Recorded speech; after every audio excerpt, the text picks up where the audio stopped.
Hello everyone, hello grade 9 students, me again Ma'am Tere Buena, your guidance counselor. So today we are going to start with our discussion of your homeroom guidance module 7, so for quarter 1. So I hope you are now ready, so please get a copy of this module. Kung wala tayong kopya ng module na ito, maaari nyo pong i-download ang PDF file. Ilalagay ko po ang link sa baba, and of course please get ready also with your ball pen and paper. Okay, so let's begin.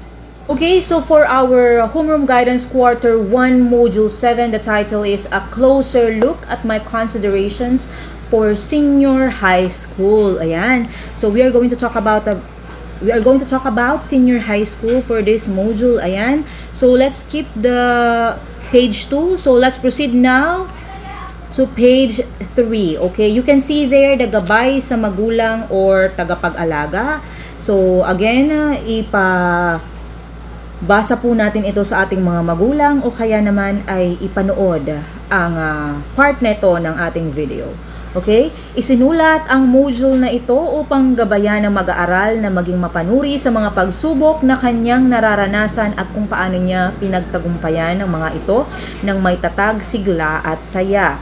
Pag-aaralan din sa module na ito ang personal na pagtatasa ukol sa iba't ibang salik ng tamang pagpili ng tracks and strand ayon sa maayos at wastong pagpaplano. Dinisenyo ito para sa distance learning o alternatibong pamamaraan ng pagkatuto na hindi nangangailangan ng pisikal na presensya sa paaralan bilang tugon sa direktiba ng pagkansela ng face-to-face class dulot ng pandemyang COVID-19. Maaring may mga pagkakataon na hihingin ng mag-aaral ang inyong patnubay sa pagsunod sa mga tagubilin, pagsagot sa mga tanong sa bawat bahagi ng mga gawain at maging sa pagkakaroon ng mga kakailanganing materyales batay sa nakatakdang gawain.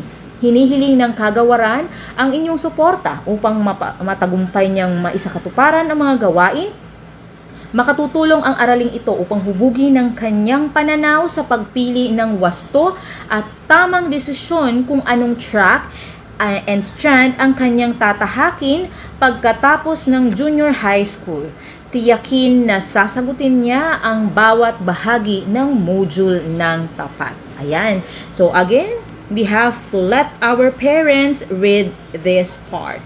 Okay, and on page 4, you can see there the introductory message for the learner. Ayan.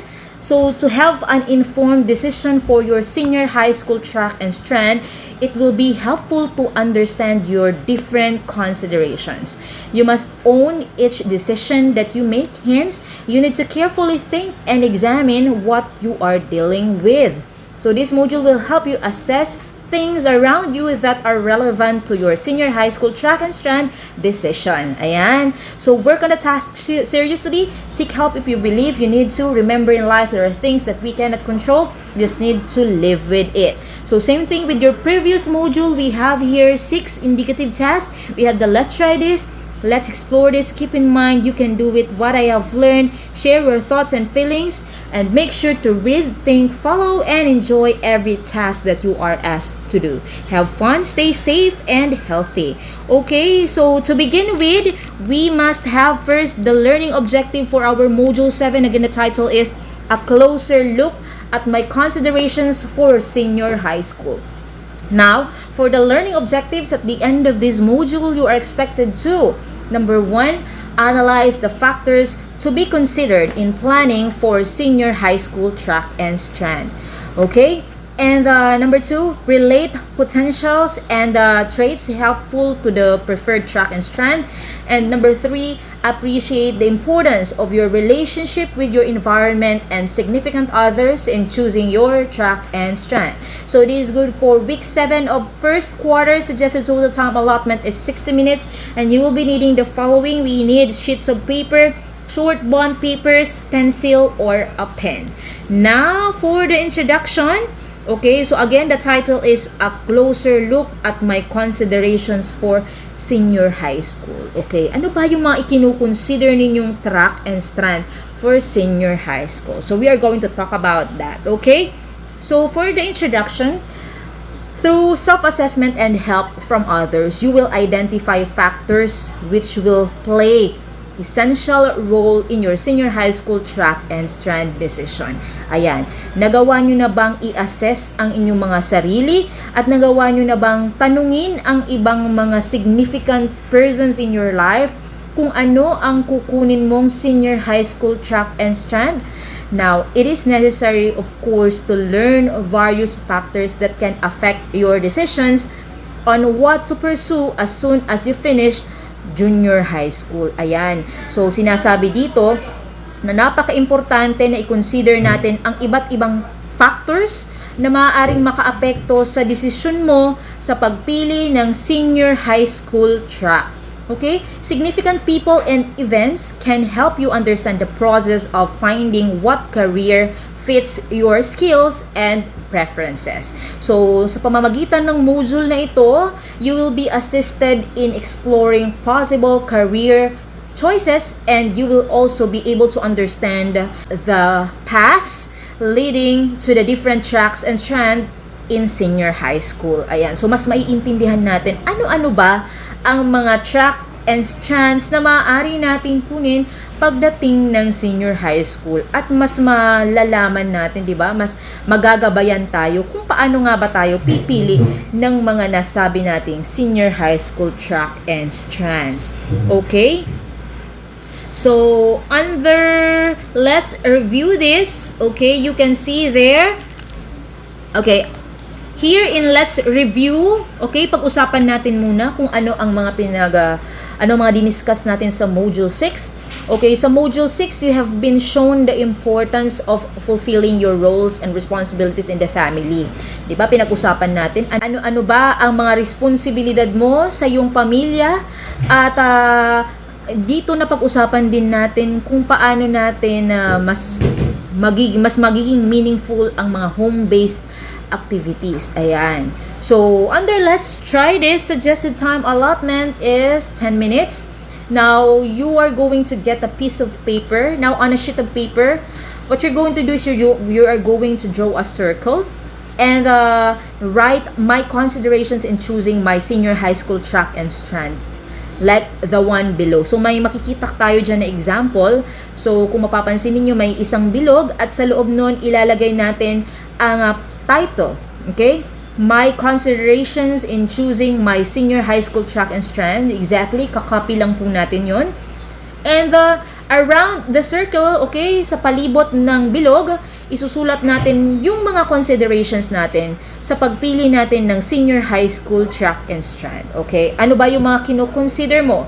So, write as many as you can. So, meron tayong pin-provide dyan na example para maging guide po ninyo.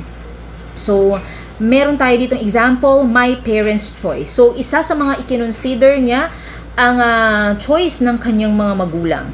Okay, so what about you? Ano ba yung mga kinonsider mo or maaaring ikinukonsider mo sa pagpili ng senior high school track and strand? Now, after that activity, you are going to answer the processing questions written below the circle. Ayan. So, let's have this. Number 1, among your answers, what are the topmost and the least considerations? Why? So, you are going to rank the considerations na isinulat mo dyan. Alin ba dyan ang topmost? Alin ba dyan yung pinaka-kinukonsider mo? At alin naman dyan yung nandun sa pinaka-list na kinukonsider mo? At you are going to explain why ganun ang ranking natin sa ating mga considerations. Okay? Nag-gets po ba? And of course, on number 2, how do you want to act on these considerations? So, tingnan mo maigi yung mga considerations na inilagay mo. Okay? So, may gusto ka bang gawin? Okay? Base sa mga considerations na isinulat mo. For example, ang isa sa mga kinukonsider mo is yung choice ng parents mo. Now, ano ba yung mga actions or mga possible actions na maaari mong gawin kung yun ang kinukonsider mo, isa sa mga kinukonsider mo. Okay? And of course, on page 7, okay, we have here, let's explore this. Suggested time allotment is 15 minutes. What you're going to do is you're just going to copy the table below on a sheet of paper. Now, in the first column, you're going to enumerate and enumerate traits and potentials that you think you have. Okay, so napakaganda nito dahil i-enumerate natin dito kung ano sa tingin mo yung mga katangian at mga potensyal na meron ka. Okay, so you are going to write there as many as you can. Okay, and ilalagay natin sa susunod na mga column, makikita nyo dyan ang 4 na tracks na meron sa senior high school. So again, i-review nga natin yung 4 na tracks. In senior high school, we have the academic track, we have sports track, we have the arts and design track, and the technical vocational track. Now, isusulat natin dyan, or i-check natin, kung anong track ba sa tingin mo pasok itong traits and potentials na meron ka. Check what track it would be most relevant and related. Saan kaya sa tingin mo ito mas related at saan ito mas maaari may apply itong traits and potentials na inilagay mo dito. So it can happen that a certain trait or potential is relevant to all tracks, but choose only the closest track for that. Okay? So isa lamang ang i-check natin. Alin ba sa tingin mo ang pinaka closest or pinakamalapit na track na sa tingin mo?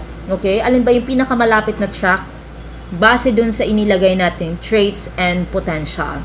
Okay? So, mayroon na tayong ipinrovide na example dyan. So, kung makikita ninyo, may nakalagay sa under my traits and potentials. So, inilagay dyan, I'm good at singing. Now, saan kaya sa tingin mo ito mas relevant? Saan kaya ito mas related? So, sa example, nakikita natin dito na i-check ang arts and design track. Now, under my traits and potential, isa pa sa mga example dyan, I do good in solving math problems. So, alin kaya sa tingin mo ang pinakamalapit na track dyan? So, naka-check po dyan academic track. So, ganun lamang po ang gagawin natin. Again, i-identify muna natin kung ano sa tingin mo ang iyong mga katangian, mga traits mo, at ang iyong mga potential. At i-check natin dyan kung saan or aling track ba ang pinaka mas related and relevant na alin ang track na mas pinaka related and relevant sa traits and potentials na yan. Okay? And of course, we have to answer the following processing questions. Number 1, what do you notice with your answers? Ano ba napansin mo sa sagot mo? Okay, mas marami ba ang naka-check under academic track, or sports track, arts and design track, or technical vocational track? So, maaaring yun ang magiging sagot natin dyan kasi titingnan na natin ngayon kung alin ba yung mga traits na mas marami ang tracks na check. Okay? And number 2, what track does have the most number of checks, the least number of checks? Ayan, so kung mapapansin natin, related din ang question number 2 dahil dito ilalagay din natin kung alin ba ang ang pinakamaraming number of checks, alin ba ang konti lang ang may check. Okay? And number 3, is the result reflective of what your preference or desired track? Okay, ito ba ay nagre-reflect or ito ba ay nagpapakita ng iyong preference talaga or gusto mo talagang track? Ito ba talaga ang gusto mong track? Itong may pinakamaraming check? Bakit po? Isulat po ang sagot sa inyong mga papel. Okay? And of course, under keep in mind, suggested time allotment is 15 minutes. Now we are going to discuss this part. So here you can see several discussions about career. Ayan.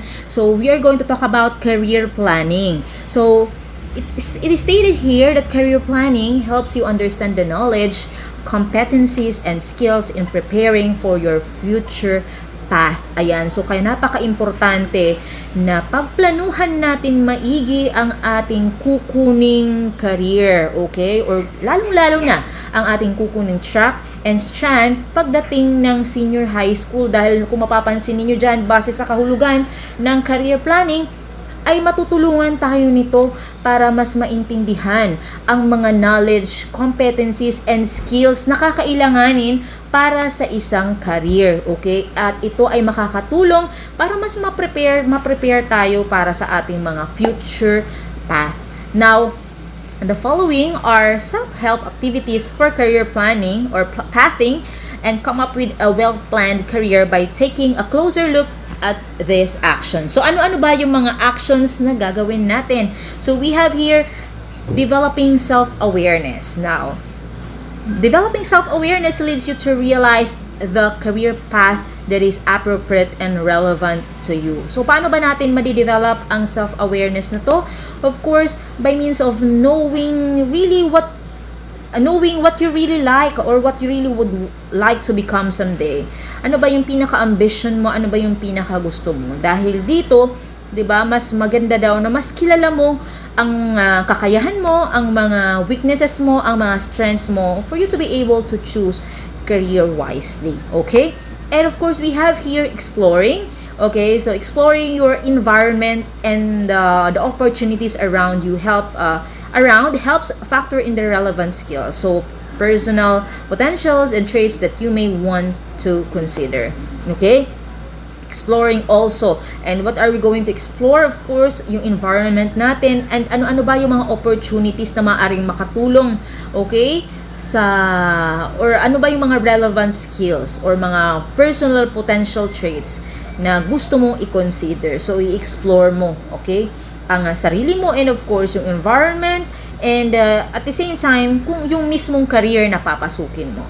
Okay? And another thing is we have here managing transitions. So, ano bang ibig sabihin nito? So, managing transitions and major changes in life teaches us track our appropriate career paths through the actions in dealing with such changes and transitions. So, paano ba natin i-manage ang mga pagbabago or ang mga transitions na dumarating sa buhay natin? Sabi dito, ito ay tinuturuan tayo na mas 'di ba? Mas maging magaling sa pagdedesisyon, okay? Mas tinuturuan tayo through these changes, mas natututo tayo kung paano natin i-manage ang mga career paths na maaaring pagpilian mo balang araw, okay? So, how are you going to deal with these changes and transitions? So, transition from being a junior high school student to senior high school student, okay? Or any life transitions that you may have, okay? So, we also have here several factors that are considered important in choosing your senior high school track and strand. Ano ba yung mga iba't ibang factors na maaaring i-consider natin sa pagpili ng ating senior high school track and strand? So, we have here several factors. We have here number 1, belief in your abilities, okay? Your belief, yung paniniwala mo sa iyong kakayahan, okay? Ito ay isa sa mga factors na maaari nating i-consider. Okay? Ito ay mga mahalagang factors na kailangan nating i-consider sa pagpili ng inyong senior high school track and strand. Ano ba yung paniniwala mo tungkol sa kakayahan mo? And of course, ano yung mga interest mo, your interest, yung skills mo, of course, your abilities, okay? And financial assistance. Sino ba ang magbibigay sa iyo ng financial assistance or yung kakayahan ninyo financially? And of course, isa sa mga factors din na kailangan nating i-consider is yung suporta ng magulang ninyo or parent support.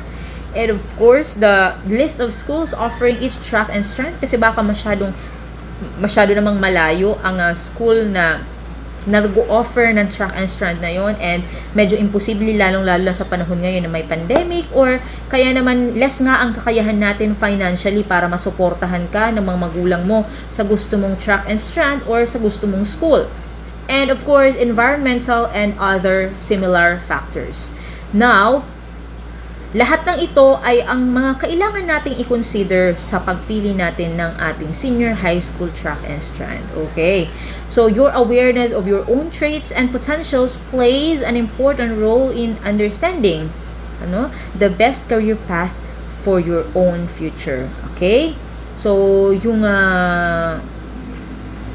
yung awareness natin sa ating mga kakayahan, sa ating mga potensyal ay may mahalagang ginagampanan sa pag-intindi natin sa career path, sa mga kaalaman natin, sa mga knowledge natin about our career path for the future. Now, your interest can be an avenue for you to demonstrate the skills and competence needed in your planned career. Ayan, napakahalaga kasi talaga ng interest. Unang-una na dapat natin yan i-consider is kung yun ba talaga ang gusto mo. And after that, dun napapasok yung iba pang mga factors like kung ito ang gusto mo, now you have to ask yourself, kaya ko ba? May kakayahan ba ako? So, ito ang gusto ko na may kakayahan ba ako? May kakayahan ba ang mga magulang ko financially? Susuportahan ba ako ng mga magulang ko sa ganitong klaseng career or track na napili ko? Now, ito ba ay may available ba na school or may nag-o-offer ba ng ganitong track and strand dito sa community namin? Malapit lang ba? And ano ba yung iba-iba pang factors? So you have to ask yourself about it, no? So another is potentials and traits are helpful daw po in choosing what senior high school track and strand is relevant and appropriate for you to take after junior high school. Ayan, so napaka-importante na alam natin ang mga potential natin and of course ang kakayahan natin kasi ito daw po ay makatutulong para sa pagpili natin ng ating senior high school and track and ito daw po ay mahalaga din para malaman natin kung ano ba yung pinakatama or pinaka-appropriate na senior high school track and strand na pipiliin mo after junior high school.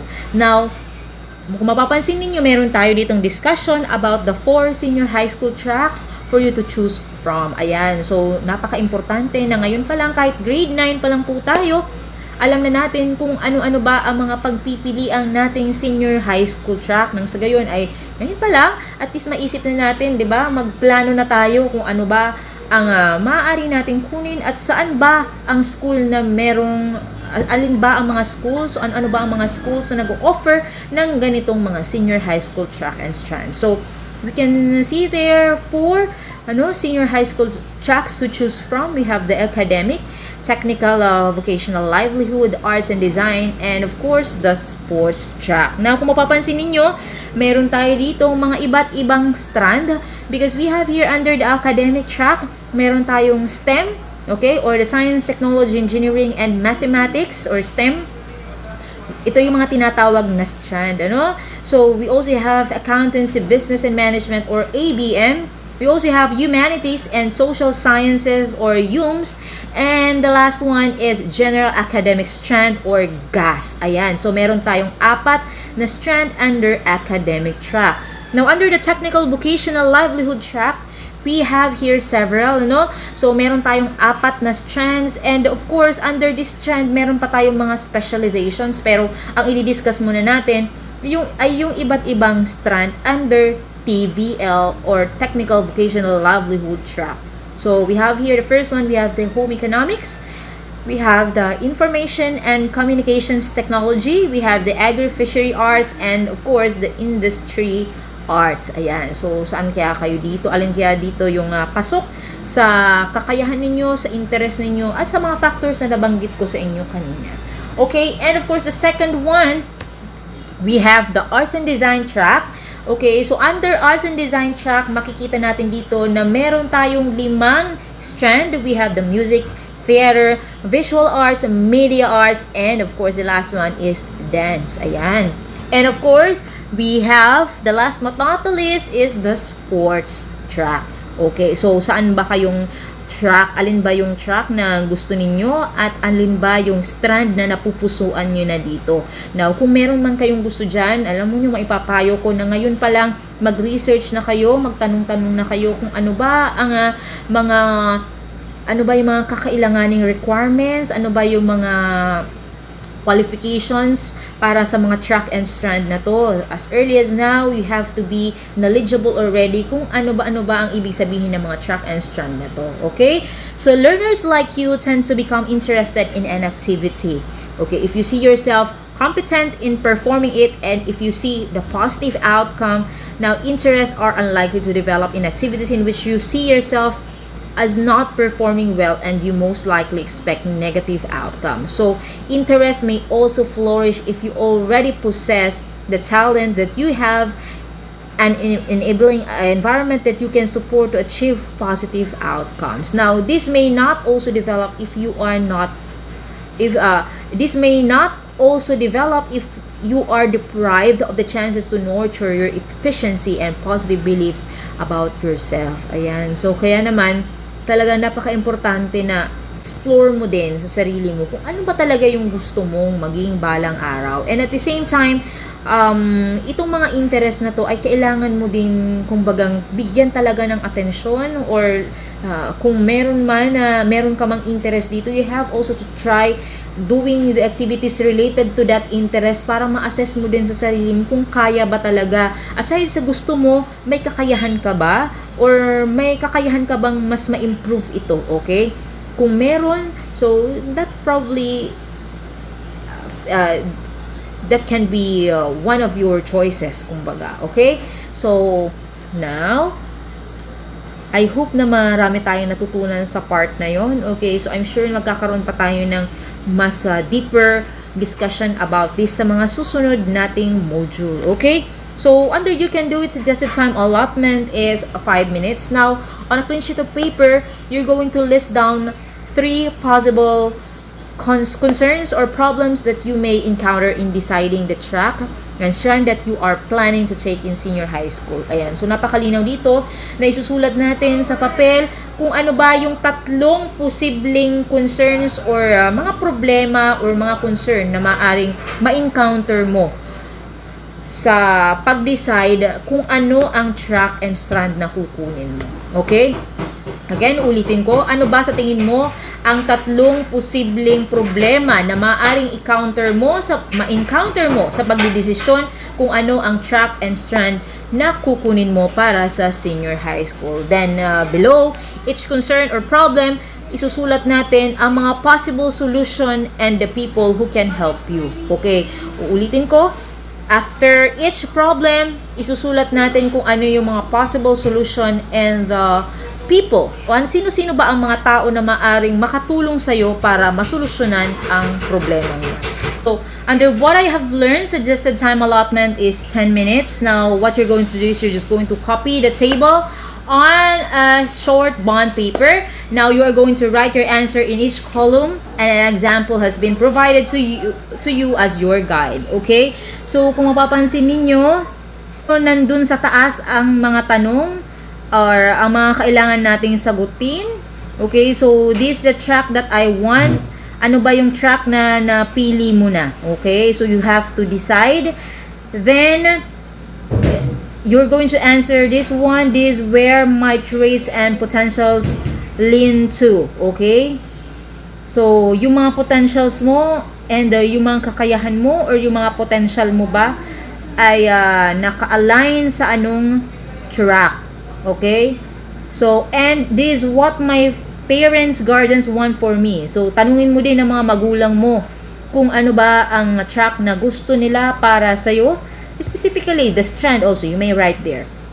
And of course, these are the tracks available in my environment. Alin ba sa mga tracks na nabanggit ang available sa community mo, or alin ba yung may sa tingin mo accessible para sa'yo? Okay? So, you're just going to copy that table and write your answer on each column. Again, you're going to write it on a clean sheet of paper. Now, under share your thoughts and feelings, suggested time allotment is 5 minutes. Now, on a sheet of paper, you're just going to write your answers to the following questions. So, sasagutin lamang po natin ang mga tanong na to. Number 1, are there any differences among your answers and in what I have learned? So, may mga pagkakaiba ba sa mga sagot or sa mga isinagot mo sa what I have learned? So, ang what I have learned is this one. So, kung papansin niyo, ang sagot dyan ay lahat mga tracks. So, may pagkakaiba ba? May inconsistent ba dyan? Now, if none, number 2, does it help you planning for your track and strand? So, kung walang pagkakaiba, kung pare-pareho, nakatulong kaya ito sa pagpaplano mo sa kukunin mong track and strand balang araw?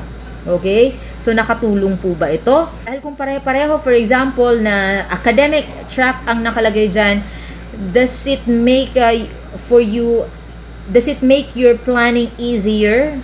Okay?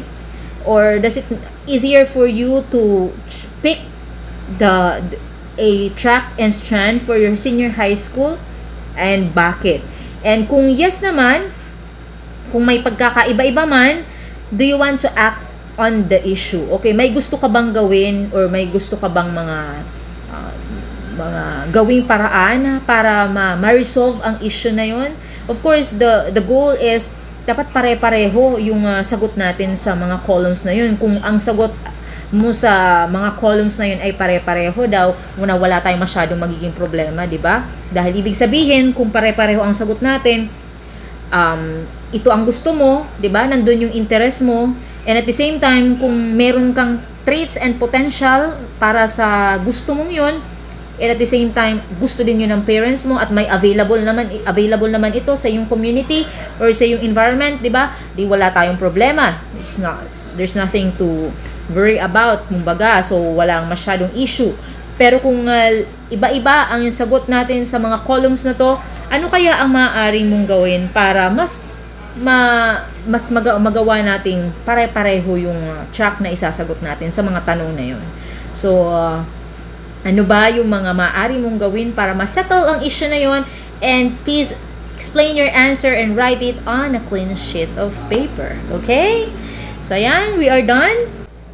Okay, so we are done with our Module 7 or the last module for your homeroom guidance quarter 1. Ayan. So ito ang pinaka-last na module natin para sa ating quarter 1, and congratulations for finishing this module. Ayan. So napakaganda na naman na naging usapan natin para sa module na ito, dahil napag-usapan natin ang tungkol sa inyong future, na kung saan pinagplanuhan na natin kung ano-ano ba ang mga posibleng career, or specifically ano-ano ba yung mga possible track and strand ang maaari mong kunin o maaari mong kunin pagdating ng senior high school. Ayan. So, as early as now, 'di ba, pinagpaplanuhan na natin kung ano ba sa tingin ninyo ang posibleng mga factors or considerations na kailangan nating isipin pag kukuha tayo ng isang career, specifically kung kukunin natin ng isang track or strand. Ayan.